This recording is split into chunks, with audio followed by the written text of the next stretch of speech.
بسم اللہ الرحمن الرحیم۔ گمنام ہیرو کے معزز ناظرین، السلام علیکم۔ آئیے چلتے ہیں کہانی کی طرف۔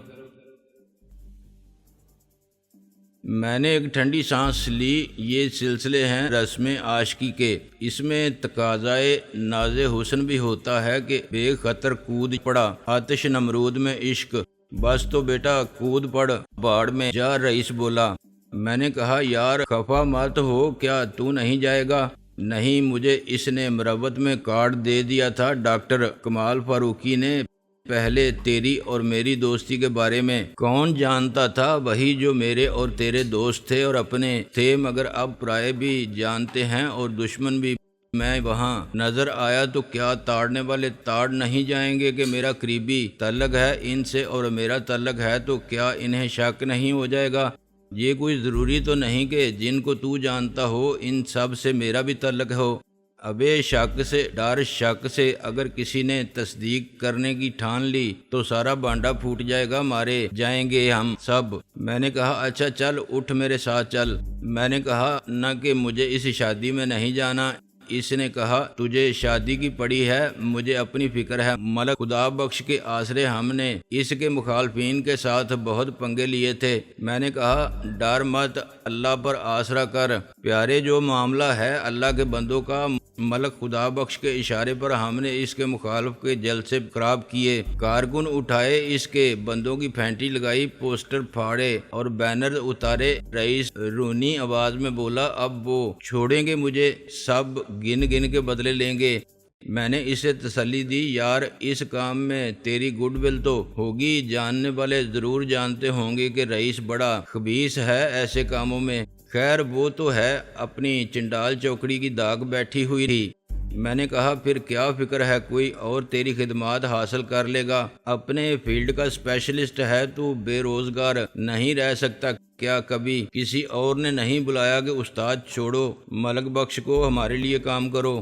رئیس نے سارا ہلایا تو کئی بار، مگر یار ایک تو اپن یہ نہیں کر سکتے کہ جو ہڈی پھینکے اسی طرف لپکیں۔ اب تجھ سے کیا چھپا ہوا ہے پیارے؟ کہنے والے تو ہمیں مندرال کا کتا کہتے تھے، مگر کتے کی ذات میں بھی وفاداری ہوتی ہے۔ وہ ہمارے ساتھ اچھا تھا اور اپن کو بھی شکایت کوئی نہیں تھی، اس سے اس لیے نبھ رہی تھی۔ اس کام میں وفاداری اور جان نثاری کی بڑی اہمیت ہے۔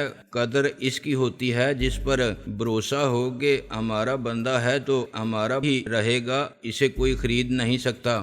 اگر ہم پیسے کے پیچھے دوڑتے تو بس بدنام ہوتے کہ ہم کسی کے ساتھی نہیں، بس پیسے کے ساتھی ہیں، اور پیسے کی کون سی کمی تھی کہ ہم وفاداریاں بدلتے؟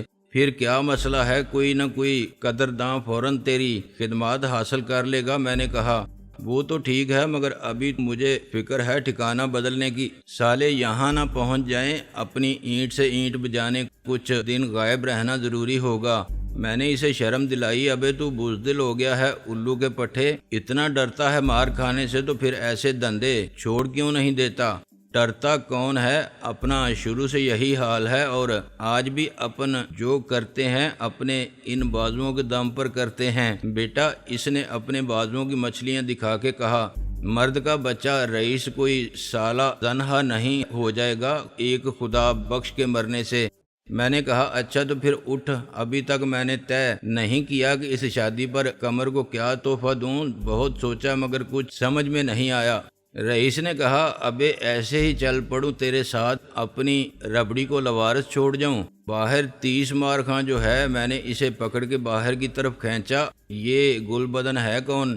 رئیس خان نے اپنی آنکھوں میں عاشقانہ جذبات بھر کے دیکھا، سالے تیری ہونے والی بابی ہے، اور کون؟ میں نے کہا یعنی اس سے بھی منگنی کر لی ہے تو نے، جیسے پہلے 13 بار کر چکا ہے؟ آخر تو چاہتا کیا ہے الو کے پٹھے؟ تیرا نام guns book of world record میں آ جائے، دنیا میں سب سے زیادہ تعداد میں لڑکیوں سے منگنی کر کے شادی نہ کرنے والا رئیس۔ وہ ہنس پڑا، قسم اللہ کی یہ آخری بار ہے، بالکل فائنل۔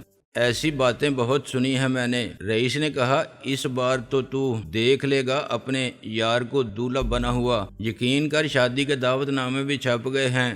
میں چونکے بنا نہ رہ سکا، واقعی دعوت نامے بھی چھپوا لیے اور ہمیں خبر بھی نہیں۔ وہ میرا مطلب تھا کہ بس چھپ کر آ جائیں گے 1-2 دن میں، کیونکہ مضمون تو بالکل تیار ہے۔ سمجھ لے اس خدا بخش منترال کے قتل سے جو بحران پیدا ہو گیا ہے، اور پتہ ہے اس شادی کے دعوت ناموں کا مضمون کس نے بنایا ہے؟ خود اس نے، تیری بھابھی نے۔ پیارے، میں نے طنز سے کہا، اچھا پھر تو بڑی قابل ہوگی۔ اور کیا؟ رئیس نے اپنی گاڑی ریورس کی۔ کئی بار میٹرک کا امتحان دیا، ہر بار وہی ایک پرچہ رہ جاتا تھا انگریزی کا۔ عربی شریف کا ہوتا تو پاس ہو جاتی۔ میں سناتا ہوں تجھے مضمون۔ گیٹ کھولنے والے 30 مار خان نے یا علی کا نعرہ لگا کے جست ماری اور راستے سے ہٹ گیا، ورنہ لمبا ہونے کی حسرت میں چھوٹا ہو جاتا۔ رئیس نے اس کی طرف دیکھا بھی نہیں۔ سالہ روز کوشش کرتا ہے میری گاڑی کے نیچے آ کے مرنے کی، میں بچا لیتا ہوں۔ خیر تو سن مضمون۔ اوپر ایک شعر ہے، میں نے اس کے آگے ہاتھ جوڑے، خدا کے لیے تو بس مجھے تاریخ اور وقت بتا دے، دن کیا ہوگا۔ وہ بڑے خوشگوار جذباتی موڈ میں تھا۔ بڑا مبارک دن ہوگا پیارے، مگر پہلے تو شعر سن۔ اس کے مرحوم ابا کا آخری شعر تھا، آخری سانس آنے سے پہلے کہا تھا۔ اگر نہ کہتے تو اچھا تھا۔ میں نے ٹھنڈی سانس لی، کیا پتا اسی شعر کی وجہ سے فرشتہ اجل نے فوراً جان قبض کر لی ہو کہ یہ زندہ رہا تو اور شعر کہے گا۔ اس نے برا مان کے کہا، بکواس مت کر، اپنی کوئی بات نہیں یار، ہیں اس لیے برا نہیں مانتے، مگر کبھی تو نے اپنی بھابھی کے سامنے کچھ کہا نا تو دل ٹوٹ جائے گا اس کا۔ سالے بھینس کا دل بہت بڑا ہوتا ہے۔ خیر تو شعر سنا۔ رئیس بولا، کیا غضب کا شعر ہے پیارے، ڈبل سیچویشن والا سن۔ اپنی دنیا چھوڑ کر جاتے ہیں سب، ہو کے ڈولی میں یا کندھوں پر سوار، کون دلہا سے یا اسرائیل سے یہ کہے کہ جان چھوڑو میری یار۔ میں نے اپنا سر پکڑ لیا، میری ماں نے تو اسے اپنے یا اس کے کتبے پر لکھوانے کے لیے محفوظ رکھ۔ رئیس میرے طنز کو بالکل نہیں سمجھا، میں بات کروں گا تیری بھابھی سے۔ رئیس، کیا واقعی تاریخ بھی ٹھہر گئی ہے شادی کی؟ رئیس نے میری طرف دیکھے بغیر کہا، بس کر لیں گے طے، آپس کی بات ہے پیارے، جگہ خالی چھوڑ دی ہے اس کے لیے۔ میں نے سکون کا سانس لیا، مگر اسی وقت مجھے اچانک میری چھٹی حص خطرے کا احساس دلانے لگی۔ میں نے سڑک پر دائیں بائیں اور آگے پیچھے جانے والی ٹریفک کو دیکھا تو وجہ فوراً سمجھ میں آ گئی۔ ابھی ایک موٹر سائیکل سوار نے ہمیں اوورٹیک کیا تھا، اس کے سر پر ہیلمٹ تھا، چنانچہ اس کا چہرہ میری نظر سے اوجھل رہا، لیکن اس کے کپڑے دیکھ کر مجھے یوں لگا جیسے میں نے اس کو پہلے بھی دیکھا ہے۔ سوال یہ تھا کہ کب اور کہاں۔ میں نے دماغ پر زور دیا۔ ہیلمٹ پہن کے خطرناک انداز میں موٹر سائیکل چلانے والا بظاہر خودکشی پر آمادہ لگتا تھا، لیکن وہ اپنی مہارت کا مظاہرہ کرنے سے زیادہ ہماری گاڑی کی رفتار کو محدود رکھنے میں مصروف تھا۔ اس کی جینز جیکٹ کے پیچھے نیم دائرے میں زرد رنگ سے لکھا ہوا تھا، لو می بیبی۔ ایسی فضول باتیں لنڈے بازار سے خریدی ہوئے سپورٹس شرٹس اور کالے پیلے بنیانوں پر آگے پیچھے عام نظر آتی ہیں۔ رئیس نے کھڑکی سے سار نکال کے اسے گالی دی، اوے مرنا ہے تو کسی بس کے نیچے مر۔ رئیس کی بات موٹر سائیکل سوار نے سنی ہی نہیں، وہ عین گاڑی کے سامنے کرتب دکھاتے ہوئے 30-40 کلومیٹر فی گھنٹہ کی رفتار سے چلتا رہا۔ رئیس سخت مشتعل تھا، اسے آگے نکلنا کا راستہ نہیں مل رہا تھا، اور اس موٹر سائیکل سوار کو ٹکر لگنے سے بچانے کے لیے خاصی مشکل کا سامنا تھا۔ یار میں اس کی خواہش پوری کر دیتا ہوں، سالے کو لمبا لٹا کے نکل جاتا ہوں۔ رئیس کا حوصلہ بالآخر جواب دے گیا۔ اسی وقت مجھے یاد آ گیا کہ لو می بیبی کو میں نے کہاں دیکھا تھا۔ جب ہم رئیس خانے سے نکلے تھے تو رئیس کی گاڑی ریورس گیئر میں تھی۔ چوکیدار 30 مار خان کی زندگی باقی تھی، یا وہ جانتا تھا کہ صاحب الٹی گاڑی کیسے چلاتا ہے کہ اس نے بروقت چھلانگ لگا کے اپنی جان بچا لی تھی۔ اس وقت میں خود سیٹ پر بیٹھا ہوا پیچھے مڑ کے دیکھ رہا تھا، اور میں نے لو می بیبی کو ایک سگریٹ پان کی دکان پر دیکھا تھا۔ صرف ایک لمحے کے لیے نیلی جینز جیکٹ پر زرد حروف کی چمک نے مجھے متوجہ کیا تھا۔ میں نے موٹر سائیکل بھی نہیں دیکھی تھی اور اس کے سوار کا چہرہ بھی نہیں دیکھا تھا۔ وہ شاید سگریٹ خرید رہا تھا اور پھر وہیں سے ہمارے پیچھے لگ گیا تھا۔ میں نے رئیس کے کندھے پر ہاتھ رکھا، گاڑی اس کے پیچھے ہی رکھ۔ آخر کیوں؟ میں نے کہا، معاملہ گڑبڑ ہے، یہ بہت دیر سے ہمارے پیچھے تھا، یہاں اسے ڈر ہے کہ ہم ٹریفک میں گم نہ ہو جائیں، اس لیے آگے آ گیا ہے۔ مگر یہ ہے کون؟ رئیس نے پھر اس کے والد کو گدھا قرار دیا۔ یہی پتہ کرنا ہے۔ میں نے کہا تو آرام سے گاڑی چلا، میں غور فرماتا ہوں کہ یہ کیوں ہم سے پنگا لینے پر آمادہ ہے، ضرور اس کے ساتھ بھی کوئی ہوگا۔ ابے یار، کیا میں اس کے پیچھے چلتا جاؤں؟ جہاں بھی یہ لے جائے تو ہی بتا گے، جانا کہاں ہے ہمیں؟ رئیس نے کہا۔ میں نے پیچھے دیکھ کر کہا، ہمارے پیچھے ایک ہائی روف ہے، سفید رنگ کی، تو اس پر نظر رکھ، پیچھے مڑ کے مت دیکھ، بیک ویو مرر تیرے سامنے۔ رئیس نے سر ہلایا، اس کا نمبر تو پڑھ یار۔ میں نے بیک ویو مرر کا رخ اپنی طرف کیا، پہلا عدد ہے 9 مگر نہیں، یہ 5 ہے، دوسرا 8، تیسرا ہے 1، آخری اسے الٹا پڑھیں تو یہ ہوگا 9، 6 نظر آ رہا ہے، 5 8 1 9۔ سالے نے فل بیم پر جلا رکھی ہے، ہیڈ لائٹ ڈرائیور کی صورت دکھائی نہیں دیتی۔ رئیس بولا۔ میں نے کہا تو ایک دم بریک لگا دے۔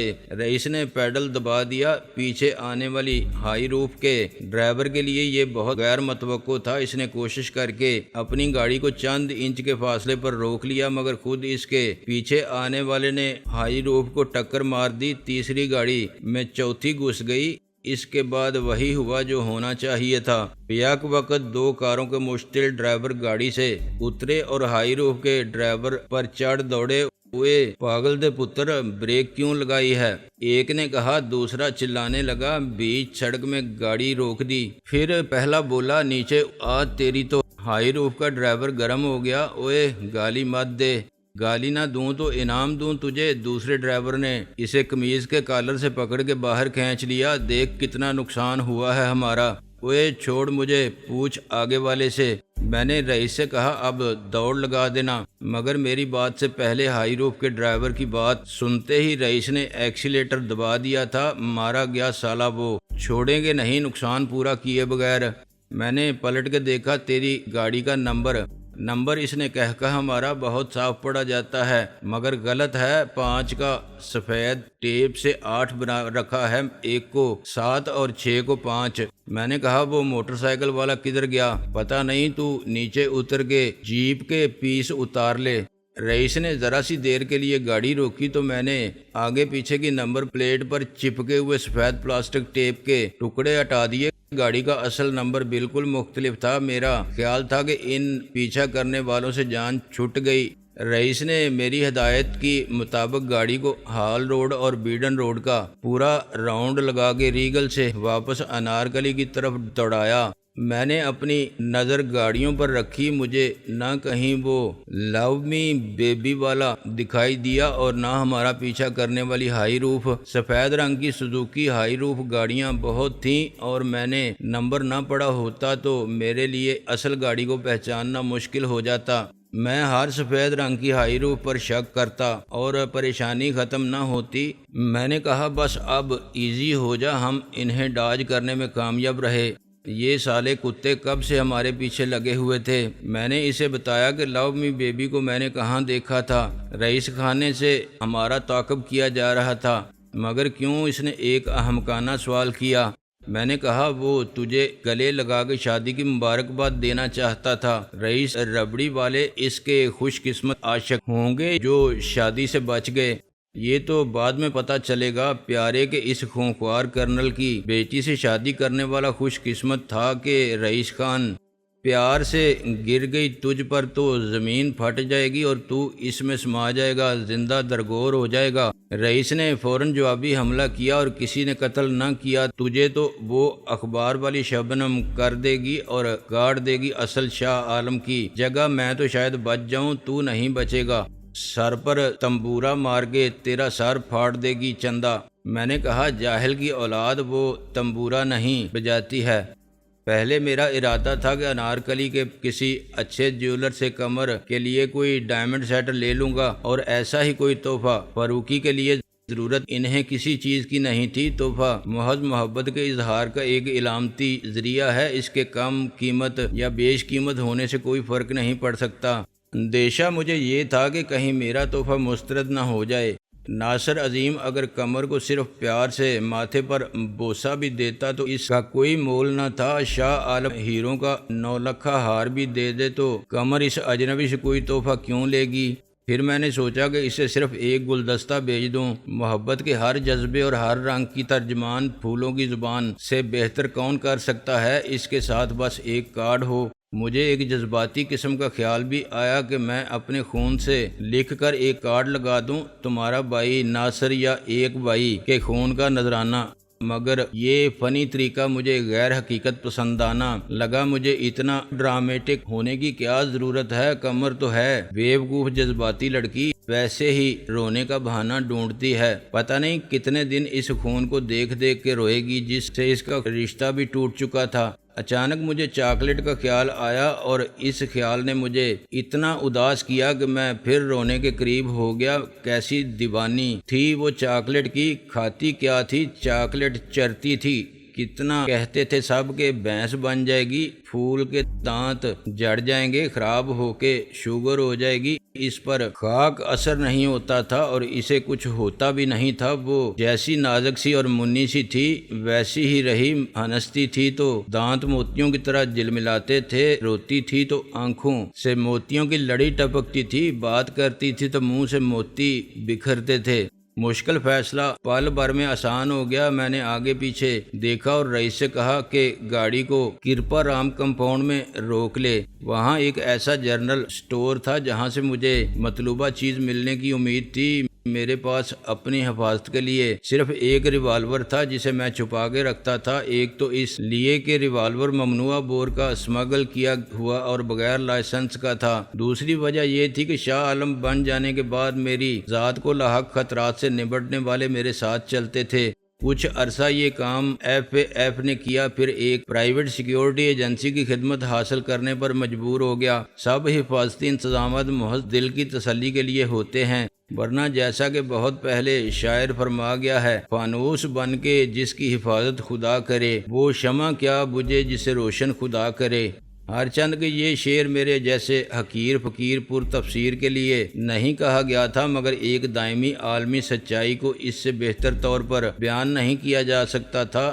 یہ انسان کے انتظامی اختیار میں ہوتا تو نہ امریکی صدر کینڈی مارا جاتا، نہ مصری صدر سادات جسے خود اسے سلامی دینے والے دستے کے ایک فوجی نے پریڈ دیکھنے والے ہزاروں افراد کے سامنے گولی مار دی تھی، نہ اندرا گاندھی کو خود اس کا محافظ قتل کرتا، اور نہ لیاقت علی خان کو وہی لوگ شہید ملت کے منصب پر فائز کرتے جن پر انہیں اعتماد اور بھروسہ تھا۔ میرا ان سب بڑے لوگوں سے کوئی موازنہ نہیں تھا۔ میں بہت چھوٹا اور بہت عام سا آدمی تھا جس کے دشمن اس کی جان لینے کا تہیہ کر لیں تو پھر اسے صرف خدا ہی بچا سکتا ہے، ورنہ وقت آ جائے تو موقع خود بن جاتا ہے۔ اس کے باوجود میرے لیے اپنی زندگی کی حفاظت ایک فریضہ تھا، کیونکہ یہ خدا کی عطا کردہ نعمت تھی۔